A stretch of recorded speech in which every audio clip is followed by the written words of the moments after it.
네, 질의하는 의원님들, 장관님들 미리 불러드리면 시간을 빼준다 그래서 미리 또 얘기를 좀 하겠습니다. 국방부는 천안함 대책 예산에 관련해서 좀 여쭤볼 거고요. 제가 여기 와서는 외교통일위원회는 질의를 잘 안 하는데 오늘 외교부에 대한 질의를 좀 해야 될 것 같습니다. 한미 원자력 협정 개정과 FTA 안보 접근론에 대해서 좀 얘기를 하고요. 그 다음에 이게 다 할 수 있을는지 모르겠습니다만은 방통위의 ACTD, 그러니까 그 신개념 기술 시범 사업에 관련해서 질의를 좀 할까 하고요.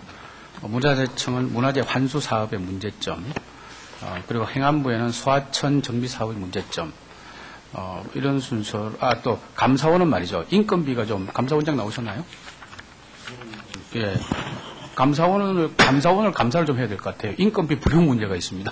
제가 이거 같이 나중에 이따 질의를 하도록 그렇게 하겠습니다. 먼저 국방부 차관 나오셨죠? 네, 그렇습니다. 저는 오늘 장관이 답변을 하면 조금 불편할 거라고 생각하고 차관이 나왔으면 했는데 차관께서 나오셔서 우리 다행입니다. 제가 오늘 질의를 하고자 하면요. 천안함 대책에 관한 예산에 관한 질의를 좀 하고자 합니다. 우리 영골 차관께서는 우리 유성걸 기재부 차관과 함께 대한민국에서 제일 그 예산 전문가로 소문이 나 있고 인정받고 있는 분이다. 저는 이렇게 생각을 합니다. 예산 전문가인 우리 이용골 차관이 국방부 차관으로 간 것은 대통령께서 특별한 의미 부여가 있다고 저는 생각을 합니다. 국방부 예산을 개혁해서 적재적소에 맞는 예산을 국가 예산을 잘 쓰도록 하라는 그런 취지의 그 인사 아니겠어요? 저는 그렇게 생각합니다. 차관도 그렇게 생각하시죠? 네. 꼭 그거에 한정된 건 아니지만 하여튼 큰 포션은 그런 게 있을 거 아닙니까? 네, 좀 더 국방 예산을 효율적으로 해서 우리 국가 안보 태세 하는데 보탬이 되라는 뜻으로 이해하고 있습니다. 네, 저도 그 똑같이 이해를 하고 있습니다. 그런데 국방부 예산이 그렇게 진행이 되지 않고 있다. 저는 이것을 지적하고자 오늘 합니다.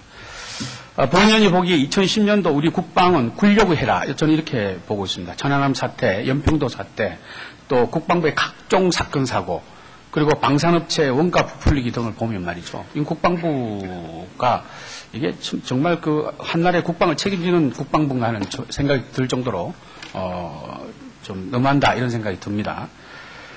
며칠 전에 그 중국의 그 군사 전문지의 서륙망이라는 군사 전문 잡지가 있습니다. 아주 훌륭한 잡지인데요. 거기서 보면 북한과의 군사력을 비교한 자료에 따르면 공군은 거의 10대 1로 한국이 유리하다 이렇게 되어 있습니다. 또 해군도 역시 거의 그런 수준 차로 이 대수를 얘기하는 거죠. 수준을 얘기하는 겁니다. 예, 그 정도로 우리가 한국이 훨씬 비교 우위에 있다. 또 미사일은 구식과 신식의 대결이다. 이렇게 평가하고 있습니다.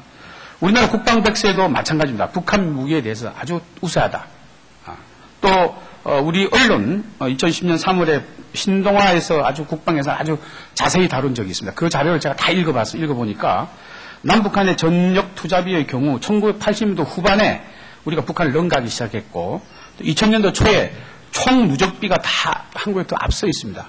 그만큼 우리 군이 예산, 특히 군사력 부분에 북한에 비해서 아주 우세하다는 것을 여러 군데서 증명이 되고 있습니다. 자, 이렇게 군사력이 우수한데도 북한의 도발에 대해서 우리가 제대로 대응을 하지 못하고 있다. 이거 무슨 이유라고 생각하십니까, 차관? 조금 전에 말씀하신 대로 금년 한 해 국방의 여러 가지 국민들의 걱정 끼쳐드는 일이 많이 생긴 데 대해서 국방부를 몸담고 있는 저로서도 굉장히 죄송하게 생각합니다. 오늘 말씀하셨듯이 이제 북한과 저희 전력을 비교하셨습니다만 거기에 대해서는 상당히 또 다른 의견도 좀 있다는 걸 말씀을 드리고요. 우리 그런데도 불구하고 우리 우수한 전력에도 불구하고 만약에 북한이 우리한테 여러 가지 기습을 하고 있는 것은 저희들이 좀 더 철저한 안보 태세를 갖춰야 함에도 못한 점이 있고 또한 그런 소식적인 답을 듣자고 제가 질의한 거 아닙니다. 그건 장관이 와서 똑같은 대답을 하고 있어요. 제가 말씀드린 것은 이번에 연평도 폭격 사건은 말이죠. 우리 군의 잘못 중에 큰 하나가 예산의 효율적인 배분을 못해서 그렇다. 저는 이렇게 풀이하고 있습니다. 차관. 네. 천안함 후속 대책으로 천안함 사태가 났을 때 많은 예산을 우리가 그 국방부에서 타가지고 막 예산을 했지 않습니까? 자, 보세요. K11, K2, 이런 그 천안 후속 대책으로 하는 게 전부 육군 위주의 전력 전강이 되어 있는 겁니다. 자, 보세요. 차관, 해군에서 대잠 초계함 사달라고 얘기했죠. 예산 해달라고 그랬죠. 소형 잠수함 사달라고 그랬죠. 해상작전 헬기를 요구했죠. 근데 합참에서 검토 중이다 그래서 하나도 반영 안 했습니다. 더더욱이 심각한 것은 말이죠. 그 연평도의 K9 자주포 6문만 더 사달라고 해병대에서 사정을 했습니다. 합참에서 안 사줬어요. 제가 지난번에 질의할 때도 6문 중에 2문이 다 고장이 났다고 그래서 장관이 시인을 했습니다. 근데 알고 보면 1문이 더 고장이 났더만요. 그러니까 6문 중에 3문 가지고 대응하다 보니까 이 모양 이 꼴이 된 겁니다, 차관. 그러니까 국방부 예산을 효율적으로 분별 안 했기 때문에 이런 사고가 생기는 것을 제가 지적하고자 함입니다. 만약에, 역사에 만약이라는 말은 쓸 수가 없지만 말이죠. 11월에 해군에서 대포병 탐지 레이더 소요를 제기하면서 좀 사달라고 요구를 했죠. 그것도 안 사줬습니다. 그러니까 전쟁은 말이죠. 육군만 하는 게 아니에요. 육해 공군이 다 하는 건데 예산은 전부 육군에 집중되어 있다 이거예요. 그래서 제가 한번 확인해 보니까 해병대는 자체 예산 편성구도 없고 인상권도 없더라고요. 자, 이거는 과감하게 고쳐야 합니다. 예산이 전부 육군 위주로 되어 있고 해군 공군에도 예산 균등히 배분을 해야 합니다. 그래서 이용걸 차관 같은 훌륭한 분이 거기 가 있는 이유 중에 하나가 대통령이 그렇게 보낸 이유도 국방 예산을 효율적으로 쓰라고 보낸 거예요. 그런데 전혀 효율적으로 못하고 있다는 것을 지적하고자 합니다. 차관 어떻게 생각하세요? 예, 좀 전에 말씀하신 대로 좀 더 우리 앞으로 군 전력을 해 나갈 때 의원님께서 말씀하신 대로 그 군이 어떤 특정 군 위주가 아니고 합동성을 전제해서 군 전체의 전력을 높이는데 저희들이 방향으로 저희 투자해 나가도록 하겠습니다. 좀 전에 말씀하셨듯이 육군만 돼 있는 건 아니지만 앞으로 좀 더 저희 합동성을 해서 좀 더 우리가 특정 군보다는 군 전체의 전력을 높이는 방향으로 투자해 나가도록 하겠습니다. 이용걸 차관님, 네. 국방 예산 전문가이시고 대통령이 거기 보낸 이유는 다 따로 있는 겁니다. 그래서 육군이나 혹은 국방부 사람들의 요구가 있을 때도 항상 합리적인 생각을 하세요. 아까 말씀드렸듯이 우리 유성걸 차관이나 이용걸 차관은 대한민국의 가장 훌륭한 예산 전문가들입니다. 그렇게 하도록 하겠습니다. 국방부에 관련도 없는 이용걸 차관으로 보낸 대통령의 이유가 있어요. 알겠습니다. 그거는 늘 생각하시고 예산 편성에 신중을 기해 주시기 바랍니다. 그렇게 하겠습니다. 예산 편성만 잘 됐으면 이런 연평도 사건도 없었어요. 유념하셔서 이 올해 예산부터 균등한 예산 분배를 해주시기 바랍니다. 네. 외교부 장관께 묻겠습니다. 제가 이 상임위가 외교통위가 돼서 이런 데 와서는 질문을 외무부나 통일부는 안 합니다. 그런데 너무 심각한 거고 이 예산 관련이 돼서 질의를 하고자 합니다. 2011년도 신규 예산에 말이죠. 한미 원자력 협정 개정을 통한 원자력 협력 증진 사업으로 12억 9천만 원을 책정하고 있습니다. 13억을 책정하고 있거든요. 그런데 사업 그 내용을 보면 국내외 컨설팅, 로펌 자문 및 과제별 연구 용역, 실무분과 개최, 한미 간 원자력 공동 세미나 학술회의 개최, 미국 관련 기관 방문 및 설명 개최, 일본, 유럽, 스위스 관련 기관 방문 이런 거 쫙 나열이 돼 있어요. 근데요, 교육과학기술부 예산을 볼까요? 똑같은 품목을 총 사업비 15억을 신청했습니다. 한미 협상 전략, 협상 자료, 합의문 작성 등 정부 협의체 활동 지원, 협상팀 경비, 국가 원자력 정책 홍보, 미 컨설팅 로펌 활용비 등 문자만 단어만 다르지 똑같은 예산을 외교부는 13억을 해놓고 교육과부는 15억을 해놨습니다. 이 같은 예산이거든요. 물론 이 원자력 그 예산이라는 게 굉장히 소중하고 또 14년인가요? 원자력 재협정 맺죠, 미국과. 외무부 장관님. 2014년인가요?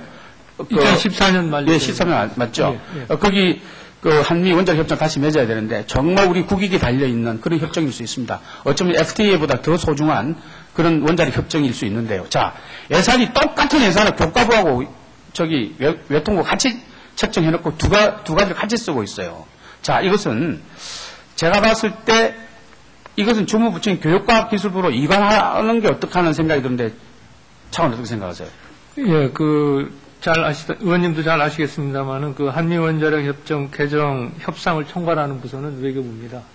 그리고 외교부 예산에 편성된 것은 기본적으로 그 정치 외교적 차원에서 협상의 목표, 전략, 그리고 또 미국 내에서의 그 우호적인 여론 조성 방안 등을 종합적으로 이렇게 외교부에서 관장하기 위해서 예산을 편성했고요. 교육과학기술부는 과학기술 분야 중심으로 해서 연구를 추진한다든지 또는 교육과부 내에서 협의회를 개최하는 데 필요한 예산인 걸로 저희는 파악하고 있습니다. 교육과부 장관 답변 좀 하시죠. 교육과부 장관 나오셨나요? 오늘은 아니구나. 예. 제가 이렇게 질의하는 이유는요, 중복 예산이라는 겁니다. 예? 항목만 다르지 같은 얘기예요. 그런데 외무부에서 13억 조성해서 똑같은 일로 쓰고, 교과부에서도 15억 예산 책정해서 똑같은 이유로 쓰고, 미국에서 똑같은 자료를 주는데도 외교부 사람들이 오면 외교부에 또 주는데, 교과부에서는 또 줘야 되고, 이런 얘기들이 나오는 겁니다. 그래서 이런 것은 협의를 하세요. 그래서 중복되는 예산은 과감히 줄여야 합니다.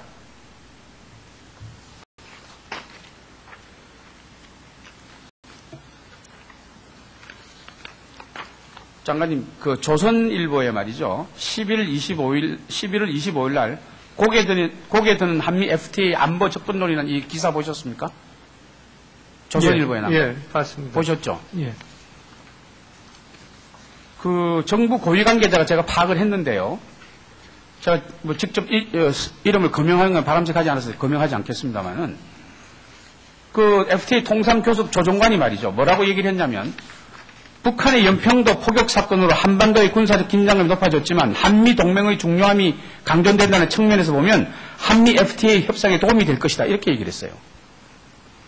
또 이번 일로 경제적인 틀에만 갇혀있던 이익의 균형점 안보 문제를 포함한 전반적인 한미 동맹 차원으로 확대될 가능성이 있고 연평도 포격 사건으로 한미 FTA에 대한 국내 여론의 관심이 떨어지는 것도 협상팀에게는 부담을 덜어줄 수 있다. 이렇게 조선을 외다 대고 얘기를 했습니다. 언제 우리 한미 FTA 협상이 한미 안보 동맹 사이트에 들어가서 그 카테고리에 들어가는 겁니까? 이 무슨 질문인지 잘 이해를 못 하시는 것 같은데, 차관께서. 의원님 말씀 취지는 잘 알겠습니다. 그런데 기본적으로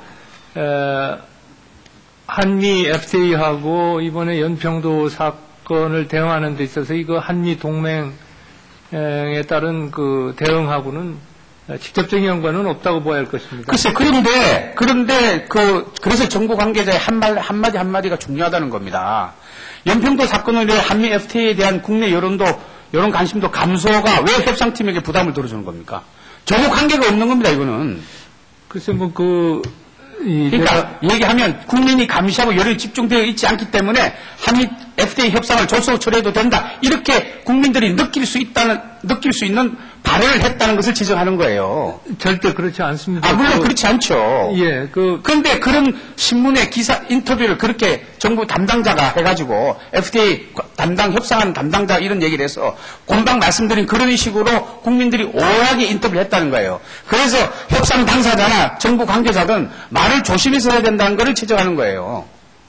예, 제가 기사의 보도 경위를 좀 확인해 봐야겠습니다만, 다시 한번 말씀드립니다만, 한미 FTA 협상하는 것하고, 한미 동맹과 직접적인, 특히 연평도 포격 사건과 관련된 한미 동맹에 따른 대응과는 직접적인 연관이 없다는 걸 다시 한번 말씀드립니다. 글쎄, 그러니까 그런 발언을 하니까 야당에서도 왜 이런 식의 협상을 하냐, 국민들의 오해가 있다, 이런 얘기를 듣는 겁니다.